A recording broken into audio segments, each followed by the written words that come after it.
বড়লোক ছেলে আর কেটিএম দেখে পালিয়ে গেল। তোমাদের পাড়ার মেয়েরা এরকম নাকি? একদমই না। হ্যাঁ, তাই তো মনে হচ্ছে। নয়তো তুমি কেন চলে যাবে বলো? আমার কাছে কি কম ছিল? শুধু সাইকেল নেই তাই? তাহলে কি করো তুমি? আমি সরকারি চাকরি করি।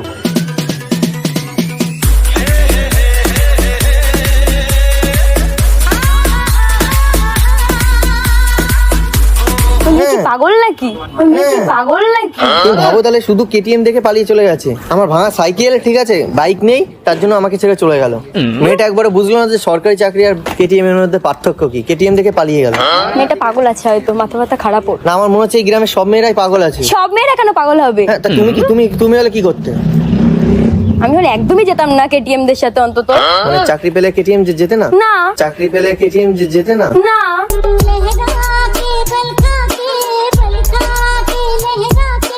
তাহলে এক কাজ করবে, তাহলে আমাকে বিয়ে করবে?